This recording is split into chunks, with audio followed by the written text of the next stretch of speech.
Esta noche en Impacto BTV Estelar, después de que el Cachiro revelara en audiencia de Midense Okelí que sobornó a políticos del tripartidismo, la OAVI y la sociedad civil piden al Ministerio Público que inicien investigaciones contra los mencionados. Por otro lado, Smartmatic fue la única empresa en ofertar manejo del sistema biométrico y sectores ponen en duda la transparencia que habrá en el proceso electoral. Y es preocupante, más de 200 mujeres y niñas han desaparecido durante este 2024 en Honduras. Esto y más ahora en Impacto BTV Estelar, el poder de la noticia.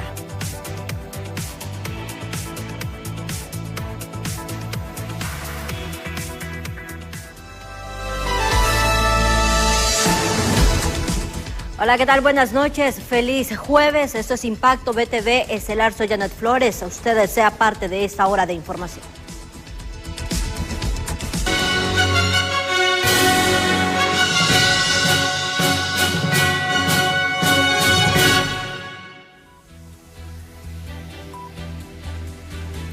Y así arrancamos con las noticias. Smartmatic será la encargada de manejar el sistema de transmisión de resultados electorales preliminares TREP tras no tener competencia y la desconfianza en el proceso electoral comienza a tomar fuerza.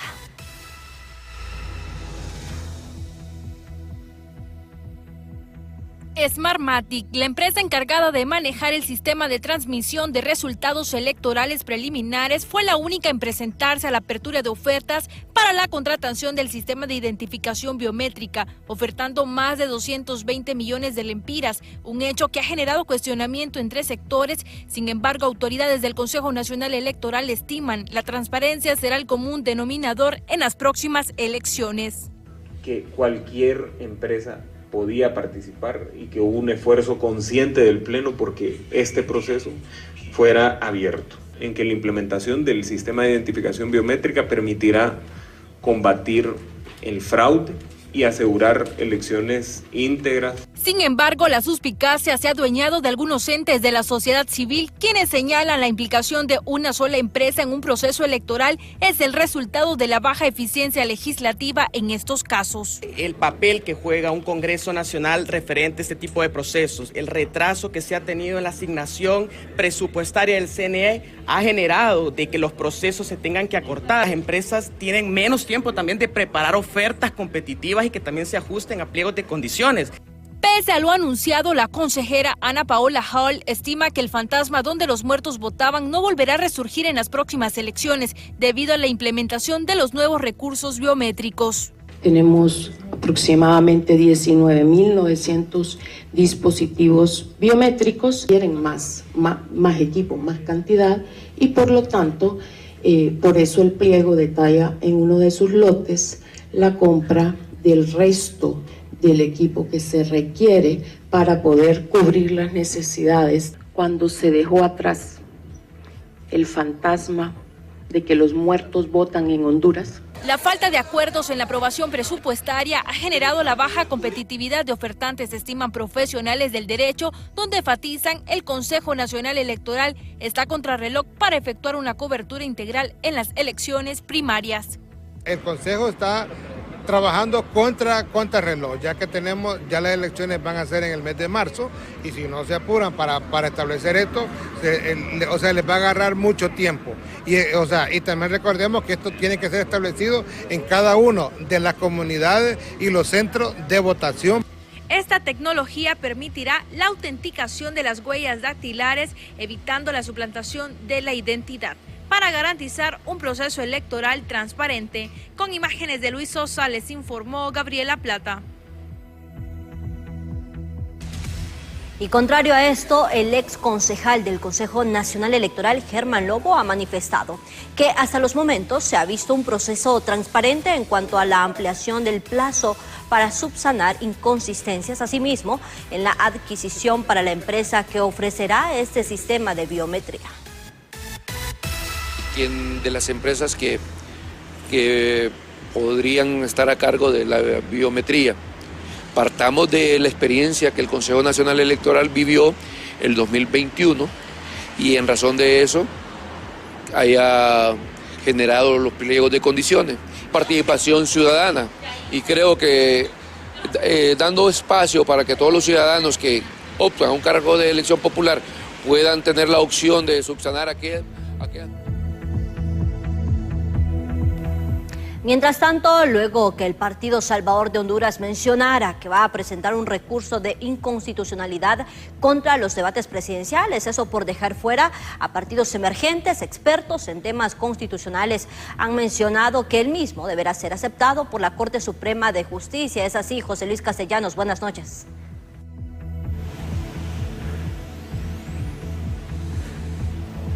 Así es, licenciada Janet Flores, en efecto, bueno, luego de que el día de ayer en el Congreso Nacional se aprobaran los debates presidenciales, partidos minoritarios quedaron inconformes con esta situación, precisamente porque estarían quedando fuera de ellos. Estarían presentando una moción para declararlos inconstitucionales ante la Corte Suprema de Justicia, pero ¿qué procederá? Me encuentro en compañía del abogado Luis Romero. Abogado, ante su conocimiento en estos temas, esta solicitud que hará por parte del Partido Salvador de Honduras, ¿qué procede en la Corte Suprema de Justicia? Bueno, yo creo que la moción o la ley aprobada ayer respecto a los debates presidenciales por el Congreso Nacional es saludable para la democracia. Sin embargo, es inconstitucional porque es excluyente de los partidos minoritarios. Y ya nuestra propia Constitución, dentro de las declaraciones y garantías constitucionales que le reconoce a todos y cada uno de los ciudadanos, establece el principio de igualdad por un lado, y por otro lado, la prohibición de la discriminación por cualquier motivo, ¿verdad? En tal sentido, excluir a los partidos minoritarios porque supuestamente no alcanzan un porcentaje dentro del padrón electoral es un acto completamente inconstitucional, porque ellos están, por un lado, partiendo de un supuesto y por otro lado, le están privando del derecho a estos candidatos presidenciales para que vayan a debatir ante el pueblo hondureño y que el pueblo hondureño de esa solo debate y de la campaña política pueda votar por la persona que considere más idónea para ejercer la titularidad del Poder Ejecutivo. Cabe destacar también, abogado, que ante esta situación, en la aprobación de esta ley de debates presidenciales, incluso no se les permitió el uso de la palabra dentro de la Cámara Legislativa, precisamente para eso, para pues tener esa participación y dar a conocer la molestia. Quiere decir que entonces no solamente el tema de que lo están dejando fuera de los debates, sino que también no se les está dando la participación en el Congreso Nacional. Bueno, recordemos el tipo de Congreso que tenemos, ¿verdad? Es un Congreso con muy poca habilidad política, ¿verdad? Es un Congreso bastante señalado por su actuar y este tipo de conductas son normales dentro de su actuar. Lastimosamente, los diputados están blindados porque no tienen ningún tipo de responsabilidad civil, penal o administrativa en el ejercicio de sus funciones y debemos estar acostumbrados a este circo, ¿verdad? Político, que no son más que payasadas, por decirlo de una forma coloquial y real para que el pueblo nos entienda. ¿Quiere decir que sí podría proceder esta solicitud entonces ante la Corte, abogado? Definitivamente, ¿verdad? Es un acto discriminatorio en contra de los aspirantes presidenciales de los partidos políticos emergentes. Entonces, lo que hay que esperar es que se resuelva con bastante beligerancia y con bastante rapidez para que no pase el proceso electoral y que ya después se vuelva prácticamente estéril, ¿verdad? Perfecto, muchas gracias, el abogado Luis Romero. En cuanto a esta situación, licenciada y televidentes, luego de quedar aprobado a esta ley de debates presidenciales, y quedarían fuera los que son los partidos emergentes ante no tener una participación en los mismos. Parte de lo que le puedo informar, licenciada. Retorno con usted. Gracias, José Luis Castellanos. Ahora bien, en otro tema, en una audiencia probatoria en la Corte del Distrito Sur de Nueva York, la Fiscalía presentó unas 3.500 pruebas entre documentos, testimonios y videos, entre otros, que fundamentan el caso en contra del exdiputado del Partido Liberal, Midense Oquelí. En la misma compareció el cachiro Davis Leonel Rivera, quien reveló también al juez que habría entregado sobornos a políticos del tripartidismo.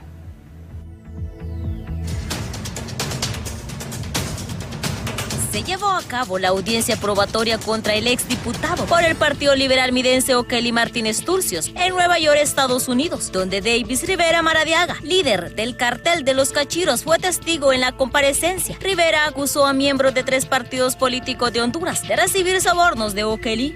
La Fiscalía presentó pruebas documentales, testimonios y grabaciones que pretenden vincular al ex parlamentario hondureño en actividades ilícitas, por lo que se llamó al estrado a Rivera Maradiaga. Durante el interrogatorio conducido por el fiscal David Robles, el cachiro reveló que su primo Okelly participó en al menos 6 asesinatos, con el objetivo de proteger las operaciones de organizaciones criminales.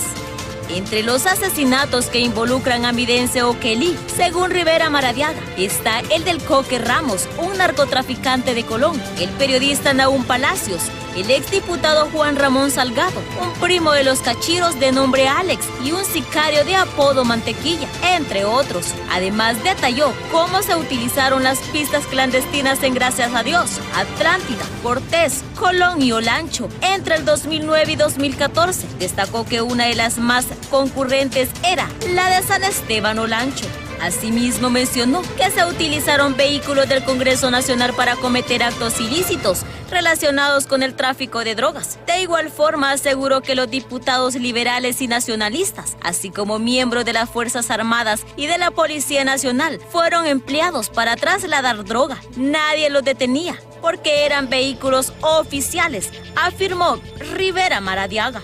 En la audiencia también se presentó un narcovideo grabado en enero del 2014 en donde participa Okelly. En la reunión estaban presentes los entonces diputados Víctor Savillón, Freddy Nájera, Midence Okelly, entre otros miembros del crimen organizado en el país. Según reveló Davis Leonel Maradiaga, en ese encuentro se discutieron estrategias para posicionar a Mauricio Oliva, expresidente del Congreso Nacional 2014-2022, quien garantizaría la continuidad en las operaciones ilícitas con protección política. Además, confesó que el expresidente Juan Orlando Hernández, preso en Estados Unidos por narcotráfico, sobornó a 25 diputados del Partido Liberal con 20 millones de lempiras para que apoyaran la candidatura de Oliva. Midence Okelly fue diputado del Partido Liberal entre el 2010 y 2018 y fue detenido en el año 2022, extraditado a Estados Unidos en marzo del 2023. Para BTV Estelar, Milady Ramos. Bien, y nos mantenemos en el tema porque ya hay reacciones sobre el mismo y justamente el director de la OAVI también ha mencionado que el Ministerio Público deberá iniciar las investigaciones contra todos los mencionados en esta audiencia en el Distrito Sur de Nueva York. Berenice Amaya, usted se encuentra con él en este momento. Buenas noches.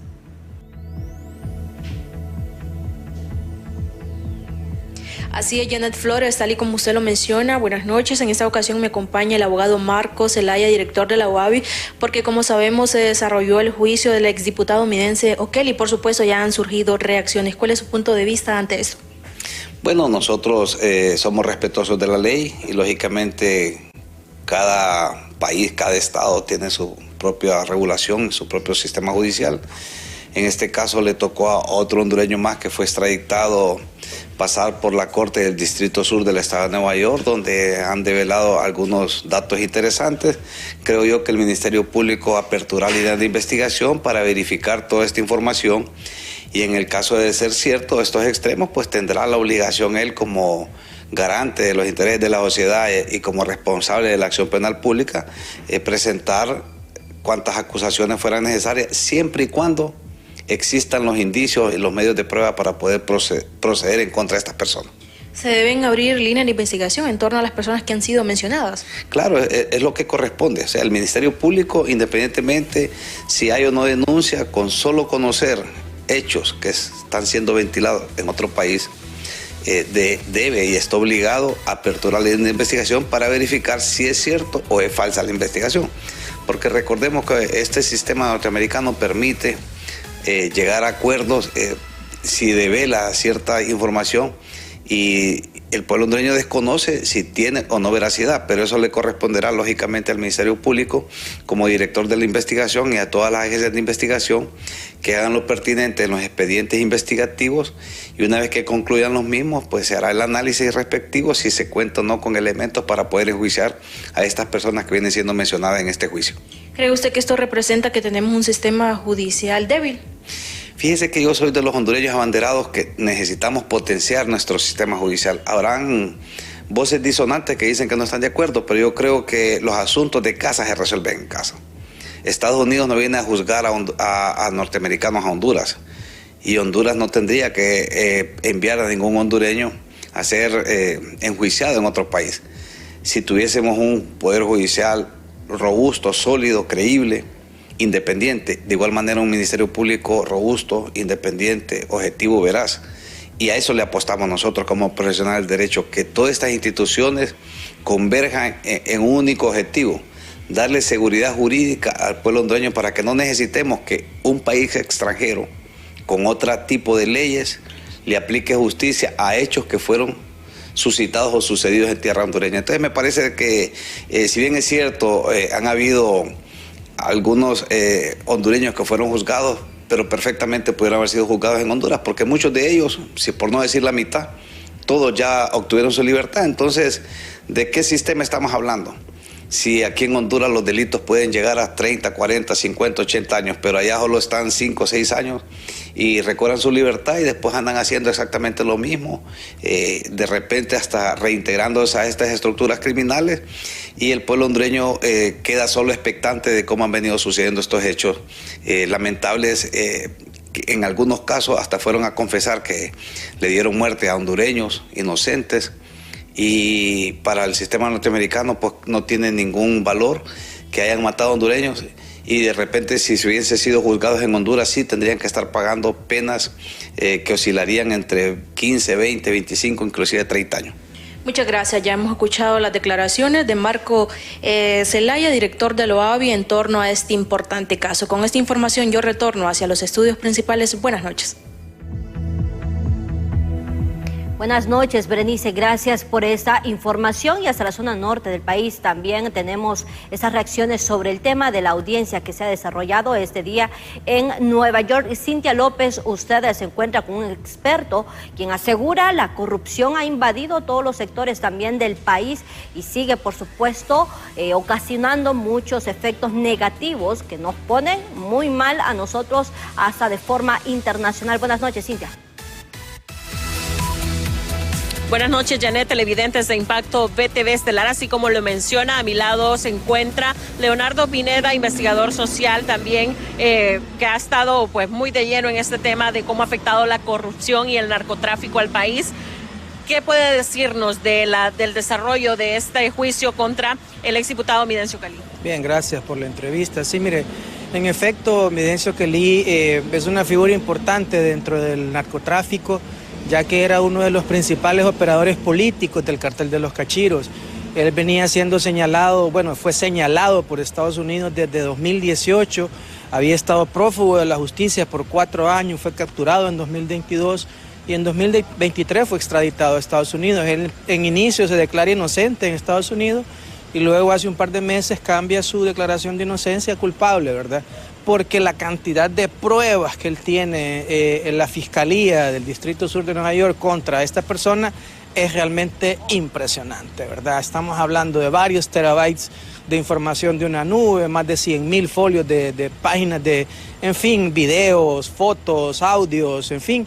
Y que lo interesante de eso es que relaciona a muchos de la clase política del país, y no solamente de un partido político. Hoy se le hizo la pregunta directamente por el fiscal y le preguntó de qué partidos políticos eran las personas que habían sido sobornadas, y él pues dijo que de los 3 partidos mayoritarios: Partido Nacional, Partido Liberal y Partido Libre.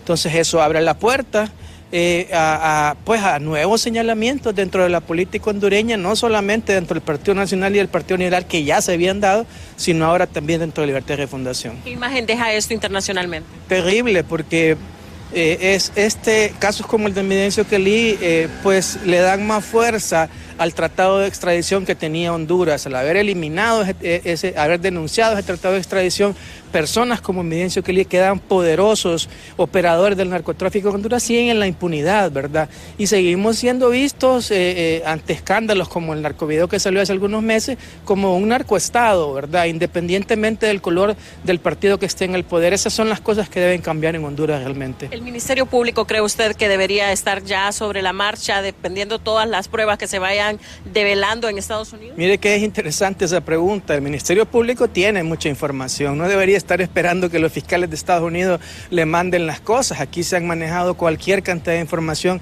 en cuanto a Midencio O'Kelly, ¿verdad? O sea, ya se saben muchas cosas. No es primera vez. De hecho, en el juicio de los cachiros propiamente ya se había ventilado alguna información, y también en el juicio de Freddy Nájera, que era socio de esta persona también en el narcotráfico. Entonces, la Fiscalía no debería estar esperando lo que pasa en Nueva York. La Fiscalía debería proceder de oficio en muchas cosas, pero igual, o sea, siempre hay un silencio cómplice, lo vamos a llamar, con este tipo de situaciones. Muchísimas gracias al licenciado Leonardo Pineda. Escuchaba usted pues las declaraciones en torno a esta temática que mantiene, como dirían, a muchos temblando. Así que esta es la información que puedo ofrecer desde la zona norte del país. Vamos a estar pendientes en el desarrollo de esta temática. Mientras tanto, vamos a ir ahora a una breve pausa comercial. Bien, continuamos con más de Impacto BTV Estelar. Y la Sala 2 del Tribunal de Sentencia declaró como culpables a 15 reclusas implicadas en la matanza de 46 mujeres en la Penitenciaría Nacional Femenina de Adaptación Social, hecho ocurrido el 20 de junio del 2023. Las ahora condenadas, todas integrantes de la pandilla 18, responden a los nombres de Claudia Lemus, Cherry Guevara, Karen Ávila, Suyapa Godoy, Lesbia Rodríguez, Heidi Palma, Kenia Salinas, Francis Chavarría, María del Carmen Contreras, Ani Barahona, Leila Pavón, Lourdes Barrientos, Rosa Marroquín, María Cálix y Dania Maradiaga. Estas 15 procesadas fueron declaradas culpables a título de coautoras de 46 delitos de asesinato, 4 por asesinato en su grado de ejecución tentativa inacabada, 1 por asociación para delinquir y 1 por incendio cualificado. Por lo tanto, las 15 mujeres se mantendrán con la medida de prisión preventiva, que puede extenderse hasta la mitad de la pena impuesta en este caso, que se le ha interpuesto el recurso, y ellas también podrían hacerlo, interponer este recurso de casación en contra de la sentencia definitiva. La audiencia individual de esta pena fue programada para el 23 de enero del 2025 a partir de la 1 de la tarde.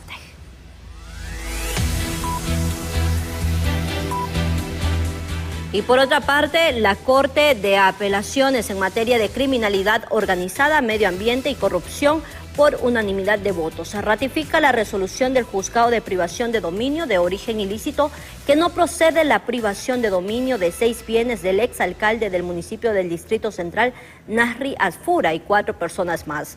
En su parte resolutiva, el Tribunal de Alzada declaró primero no al lugar los recursos de apelación interpuestos por la Fiscalía y la Procuraduría General de la República, por lo que confirma la resolución recurrida. Este debate sobre hechos delictivos y la gestión de los fondos excede el marco de lo que debe ser discutido en un proceso de privación de dominio, al no estar relacionado a los bienes objeto del proceso, y el Ministerio Público no dirigió su prueba hacia los bienes asegurados ni hacia las causales de privación de dominio invocadas. Esto se considera una falla en la tramitación del proceso de privación de dominios.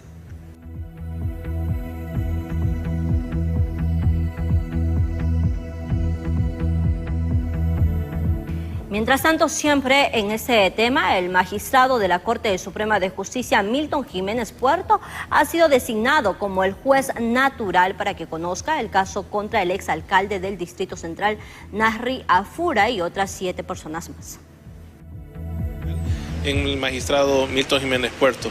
Es así que estaremos nosotros atentos a la espera del señalamiento de la audiencia. Ya se le ha dicho públicamente, y también lo hemos reiterado en las etapas procesales anteriores, de que todos los imputados dentro de la causa están anuentes para poderse presentar voluntariamente, para que se señale hora y fecha de la misma audiencia. Bueno, parte de la estrategia de la defensa había sido establecer de que la competencia correspondía específicamente a la Corte Suprema de Justicia.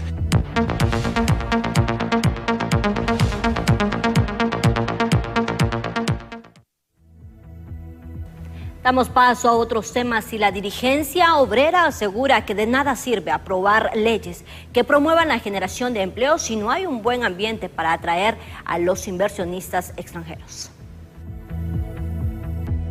Ante la exigencia del sector privado de una ley que permita la contratación de mano de obra por horas, el presidente del Poder Legislativo ha presentado 2 anteproyectos de ley, el primero el de contratación y el segundo el de teletrabajo, los cuales garantizan los derechos laborales de los trabajadores que sean contratados bajo estas 2 modalidades, aseguran los diputados oficialistas. El presidente del Congreso Nacional prácticamente le está mandando un mensaje, bueno, ahí está la ley de trabajo por hora, pero si ustedes van a contratar a las personas por hora, les tienen que reconocer todos sus derechos. Aquí no es inhumano que un gobierno, solo porque hay necesidad de trabajo, dé luz verde para que se aprovechen de la necesidad de la gente. Entonces, eso hacía el Partido Nacional, eso hacía el narcocachurequismo, ¿verdad? Pero eso terminó, hombre. El diputado por el Partido Nacional, Daniel Discua, asegura que como bancada van a analizar los 2 anteproyectos de ley presentados por el presidente del Poder Legislativo y si estos garantizan los derechos de la clase trabajadora, los apoyarán.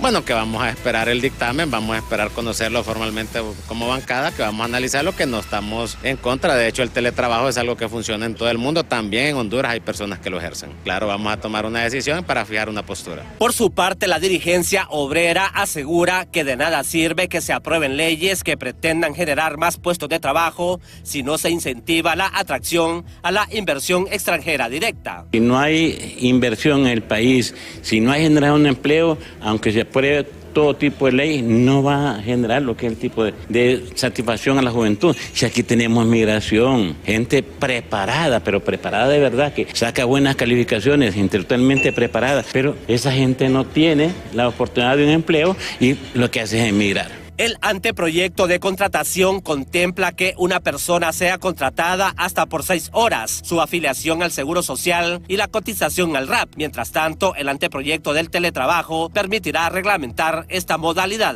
En cámara, Walter Pérez les informó Luis Durón. Y siempre en temas económicos, son más de 9.000 maquilas o 9 maquilas las que han cerrado ya operaciones en el departamento de Cortés durante este 2024, sumando así más de 55.000 desempleos únicamente en este rubro a nivel nacional. Lógicamente, con las empresas que van a cerrar operaciones entre el 2022 y el 2024 van más de 50.000 personas y la mayor parte de esta población son mujeres en edad productiva y reproductiva, que están quedando sin empleo, sin seguridad social, sin salario, pero también hay empresas que no están pagando ni siquiera derechos laborales y luego los daños a la salud provocados por la explotación laboral. El Estado hondureño no está teniendo ninguna ganancia con la instalación de estas empresas porque está quedando una población que es el Estado quien va a asumir responsabilidades ante una problemática como esta. Y además no es solamente las trabajadoras las que están quedando afectadas, son ellas y sus familias. Bien, y el cierre de estas maquilas en la ciudad industrial de San Pedro Sula podría también desencadenar un aumento significativo en la migración hondureña, así lo advierten los expertos, ya que existen muchas personas que no tendrán empleo durante el 2025. Entonces, en cuanto a las políticas públicas, pues tiene que tomarse una medida muy clara y específica, como así creando más fuentes de trabajo, evitando que las empresas se vayan de este país. ¿Por qué? ¿Por qué digo que se vayan? Por la inseguridad jurídica que hay, ¿verdad? Casi como 6 empresas se han ido, muchas maquilas han cerrado porque tienen que ver no solo con eso, sino con otros problemas sociales de índole delincuencial, ¿verdad?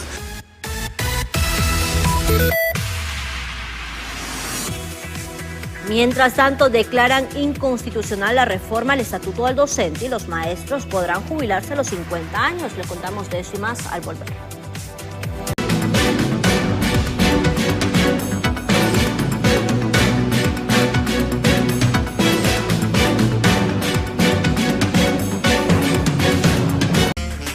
Continuamos con nuestra agenda informativa y en el marco de la celebración del jubileo del 2025, el Papa Francisco pide a los países ricos condonar o reducir la deuda externa de los países más pobres y además les recomienda bajar sus gastos en armamento, a lo que expertos han reaccionado teniendo en cuenta que Honduras se posiciona como una nación de escasos recursos. En el contexto del año jubilar del 2025 que la Iglesia Católica celebra cada 25 años, el cual iniciará en la Nochebuena, el Papa Francisco les pide a los países ricos del mundo condonar o reducir la deuda externa de los países más pobres, ya que el endeudamiento está causando miseria y angustia a millones de personas. Y además pide que se reduzca la inversión en armamentos bélicos. Con 1/3 de lo que se ocupa para comprar armas se podría reducir el hambre en el mundo, ¿verdad? Entonces, oremos para que haya un discernimiento de los gobernantes, pues cada guerra que se inicia, ¿verdad?, genera desplazados. Honduras está entre los países más pobres y altamente endeudados, ya que en el 2025 el país destinará más de 60.000 millones de lempiras de su presupuesto para el alivio de la deuda externa. El pago de la deuda pública.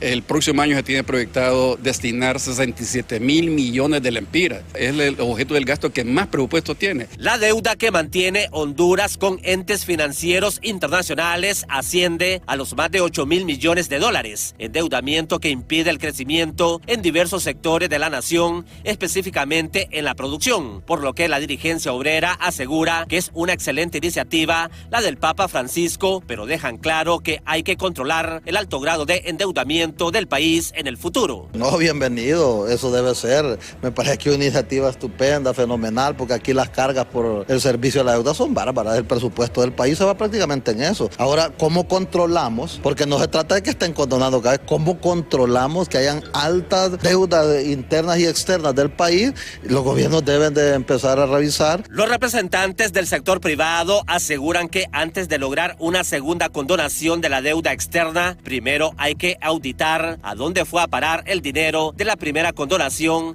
que recibió el país. Otra vez, sí, está bien, yo creo que es bueno, pero hay que ver en qué se gastó el dinero antes de condonarlo. Hay que hacerle una auditoría, a ver quiénes se quedaron con el dinero, dónde está el dinero, porque antes decían que no había. Hoy hay bastante, pero nadie sabe tampoco dónde está. El Papa Francisco asegura que el alto endeudamiento amenaza el futuro de muchas naciones, por lo que exhorta a crear un mecanismo financiero internacional basado en la solidaridad y la concordia entre los pueblos. En cámara, Walter Pérez les informó Luis Durón.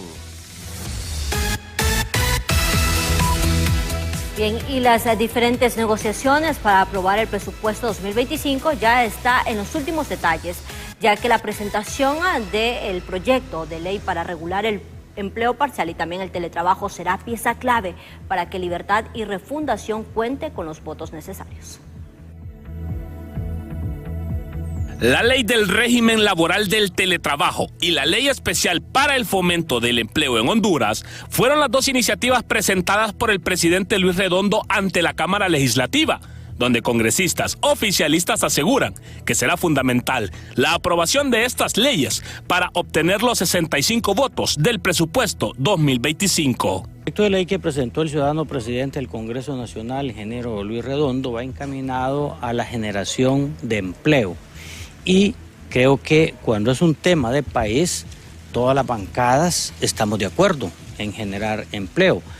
Es así de que el presidente del Congreso Nacional, a través de consensos, de diálogo con las diferentes bancadas, ha presentado este proyecto de ley que se acerca mucho a lo que el Partido Liberal presentó. Por su parte, el jefe de bancada del Partido Liberal mencionó estar satisfechos, ya que han escuchado las propuestas que han emitido como bancada y confirman la posibilidad de aprobar el presupuesto general de la República la próxima semana. Era el hecho que ellos hayan escuchado al pueblo hondureño que la ley es importante, tal como lo ha señalado el Partido Liberal. Él ha dicho y lo ha dicho públicamente que va a tomar en cuenta la ley del Partido Liberal.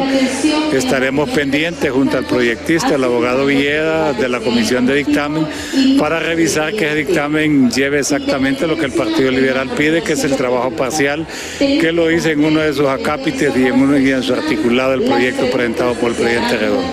Sin embargo, quienes no han cambiado su postura sigue siendo la bancada nacionalista, ya que a pesar de las diferentes pláticas que han tenido con la junta directiva, no están dispuestos a cambiar de opinión. Bueno, como bancada hemos analizado lo del presupuesto y sí hay muchas inconsistencias que no estamos nosotros aprobando y por eso mismo no se ha llevado a discutir este presupuesto porque no tienen los votos.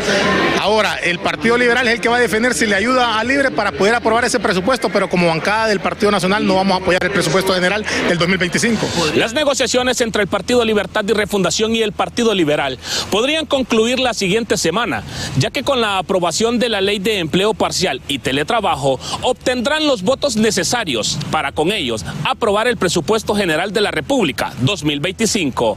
En cámara de Jesús Sánchez, les informó José Luis Castellanos. Cambiamos completamente de tema porque la justicia hondureña emitió un fallo condenatorio para el vicealcalde sanpedrano Omar Mengíbar en una querella que interpuso el edil Roberto Contreras por los delitos de calumnias y difamación. Mengíbar interpondrá un recurso de casación, pues asegura que la decisión es débil e inconsistente. Hay 20 millones que fueron sustraídos del presupuesto de esta gerencia sin que pasara ese procedimiento y no sabemos qué se hizo con esa plata. Estas fueron las declaraciones que dieron pie a la querella que interpuso el alcalde de San Pedro Sula, Roberto Contreras, contra el vicealcalde Omar Mengíbar, entre otras piezas audiovisuales y demás evidencias que terminaron este jueves en un fallo condenatorio contra el exfiscal por 3 delitos de calumnias y 3 delitos de injurias con publicidad. No representa una alegría para mi persona, en lo absoluto. Estoy conmocionado realmente, yo nunca había estado en un juzgado.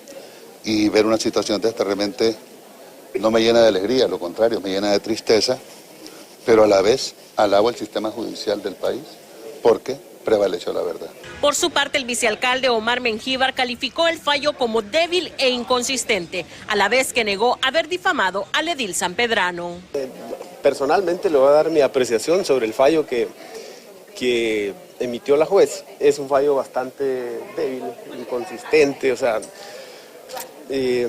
mire, aquí el argumento principal nuestro, en primer lugar, es que nunca yo le atribuí un delito a este señor, ¿verdad? En todo caso, hice pública una situación de la que tuve conocimiento y de la cual enseguida pedí al Ministerio Público que hiciera la investigación.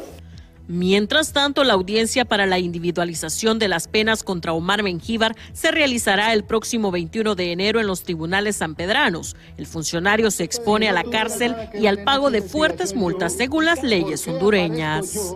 Bueno, el artículo 229 del Código Penal define la injuria como una acción o expresión que lesiona la dignidad de una persona y la castiga con penas de 200 a 500 días de salario mínimo si se realiza con publicidad y de 100 a 200 días si no la hay. En el artículo 230 establece que la calumnia es entendida como la atribución falsa de un delito con conocimiento de su falsedad. Establece multas de 200 a 1000 días de salario mínimo y penas de prisión de 6 meses a 1 año.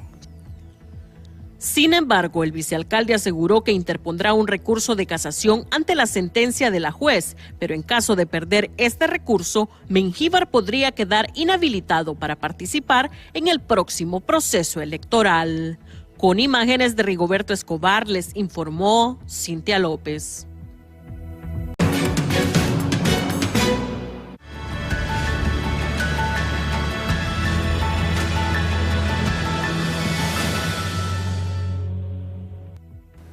Continuamos con más de Impacto BTV Estelar. Las autoridades médicas del Hospital Mario Catarino Rivas han detallado que el estado de salud de la niña sobreviviente al incendio de una vivienda en San Pedro Sula presenta mejoras. Sin embargo, las heridas por quemaduras tienen severas complicaciones.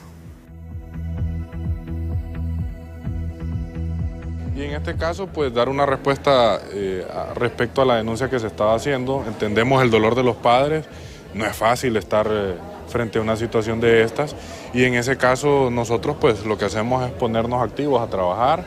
Hemos hecho las visitas correspondientes a la sala, hemos visto que la pacientita menor de 4 años está con sus antibióticos, está con sus analgésicos, ya recibió visita por el cirujano plástico, la revisión del caso. Ha estado controlándose la fiebre que presenta, obviamente por las quemaduras que ha sufrido. Está estable, está ingiriendo alimentos, gracias a Dios. Creo que el progreso va a ser positivo y estamos confiando en la capacidad de nuestros especialistas para poder mitigar los efectos, los daños de estas quemaduras. Bien, y en ese mismo caso, ustedes recordarán, el día de ayer les damos a conocer también a todos ustedes que un padre de una de las niñas que falleció también lamentablemente el pasado viernes está denunciando que todavía no se le han entregado el cuerpo de las dos menores por parte de medicina forense. La información es que todavía siguen sin poder hacer efectivo el mismo, por lo cual siguen haciendo también el llamado a las autoridades. Ahora bien, vamos a cambiar de tema porque también el miembro de la Junta Interventora del Seguro Social, Samuel Zelaya, asegura que ya está casi listo el informe que le presentarán a la presidenta de la República, Xiomara Castro, de los primeros 45 días del trabajo realizado en el Instituto Hondureño de Seguridad Social. Que estamos preparando también el informe de 45 días que establece el PCM que tenemos que entregar a la presidenta, en la cual se muestran y se prueba que hay un incremento importante del ingreso de medicamentos. No es suficiente, siempre vamos a tener personas que no van a encontrar su medicamento o que las largas listas de espera que habían de medicamentos provocó que, por ejemplo, un abastecimiento total para un mes se fuera en 5 días. Eso es producto de que había gente que tenía sus recetas y que no las había podido ir a ejecutar en las farmacias. Elementos de relación al tema de cómo mejorar la atención, cómo permitir una expansión. Es decir, la intervención, aunque no va a construir, porque no tenemos tiempo para eso, sí va a dejar perfilado el desarrollo de la infraestructura que va a requerir el Instituto Hondureño de Seguridad Social, incluido el desarrollo de su necesidad real de recurso humano, así como la necesidad real de medicamentos en este. Y en otro ámbito de noticias, la Sala de lo Constitucional declaró inconstitucional la Ley 247-2011, que es la reforma del Estatuto del Docente, retornando al derecho de jubilarse a los 50 años. De esa forma, los derechos de jubilación de los docentes retornarían bajo el decreto de ley 1026 del 15 de julio de 1980. Cabe recordar que esta 247-2011 fue aprobada bajo la presidencia del exmandatario Juan Orlando Hernández. Mientras no se haga una nueva reforma a la ley de IMPREMA, los maestros podrán jubilarse entonces hasta los 50 años y esto con el 90% de todos sus derechos.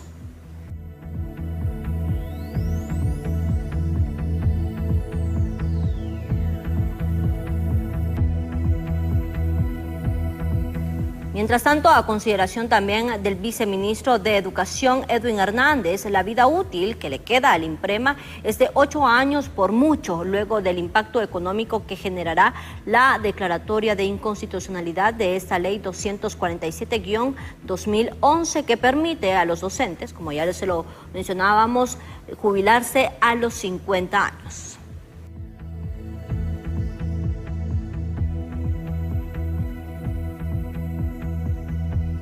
Precisamente estamos en una reunión permanente con las autoridades del IMPREMA, analizando el impacto que va a tener esta sentencia de la Corte Suprema, de la Sala Constitucional de la Corte Suprema de Justicia, tanto para el magisterio como para el IMPREMA en sí. Nosotros creemos que independientemente del análisis que tenemos que hacer y que para eso estamos reunidos para comentarlo y plantearlo, nosotros creemos que al IMPREMA le afecta poderosamente. Por una sencilla razón, se va a tener que ir consumiendo las reservas aproximadamente en 100 millones de lempiras al año, ¿verdad?, para cubrir esta cuestión. Por el otro lado, nosotros creemos que aparentemente va a beneficiar al magisterio, porque ahora los compañeros que entraron a trabajar con la ley del 80 van a tener el beneficio de jubilarse con 50 años y 30 años de servicio, ¿verdad? El problema es que cuánto va a durar en el tiempo este pago. El IMPREMA no va a soportar esta carga y por lo tanto particularmente yo le daría de vida entre 7 y 8 años.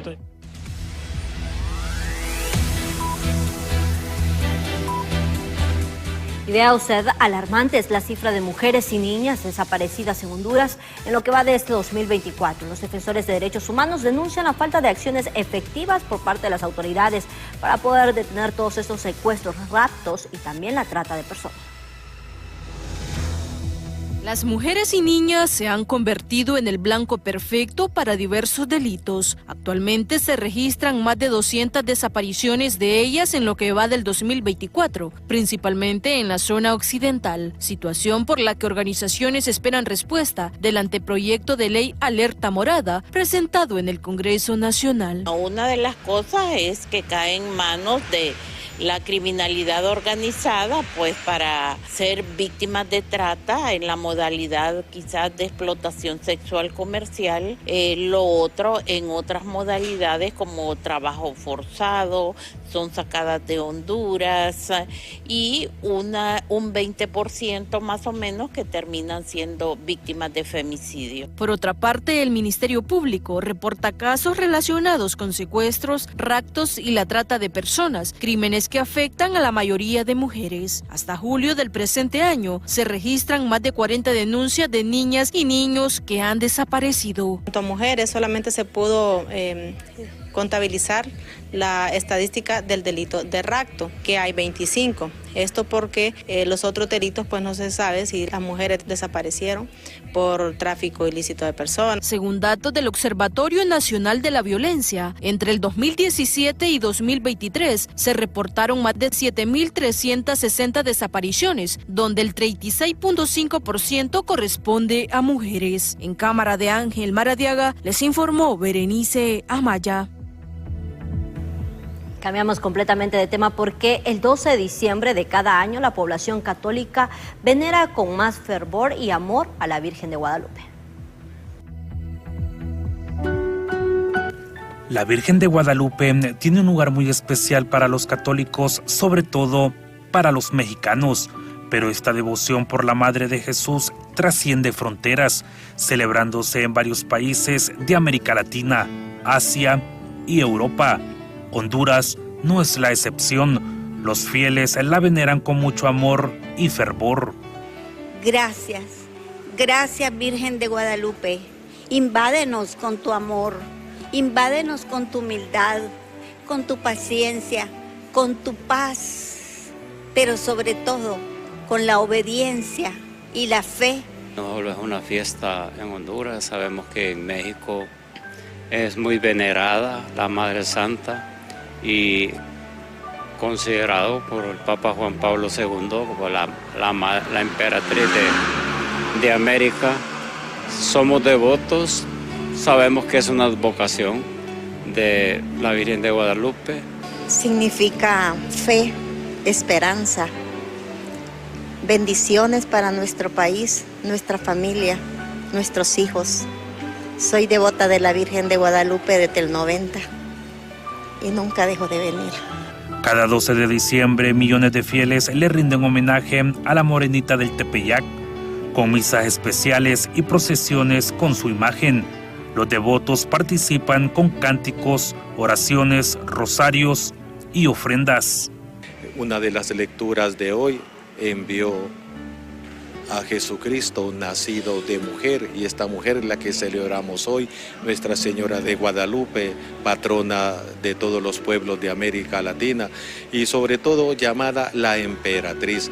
Nos encomendamos a ella siempre que nos muestra la ternura de su Hijo, y por eso pues en esta parroquia Nuestra Señora de Guadalupe desde las primeras horas de la mañana es alegría, es gozo, porque celebramos la ternura del amor de Dios, la ternura del amor del Hijo manifestado en el amor materno de nuestra Madre. Este día se recuerda la manifestación de la Virgen de Guadalupe al indígena Juan Diego en el Cerro de Tepeyac en 1531. Según la tradición religiosa, la Virgen le pidió que se erigiera un templo en su nombre y como señal de su aparición dejó impresa su imagen en su manto. Con imágenes de Elvis Zambrano les informó Walter Pérez. Así hemos llegado ya al final de este espacio informativo. Gracias por habernos acompañado. A las 6 a.m. comienza informándose con Impacto BTV matutino, seguido de Diálogo de Impacto y, por supuesto, Hola Honduras. Será hasta mañana. Que tengan feliz noche.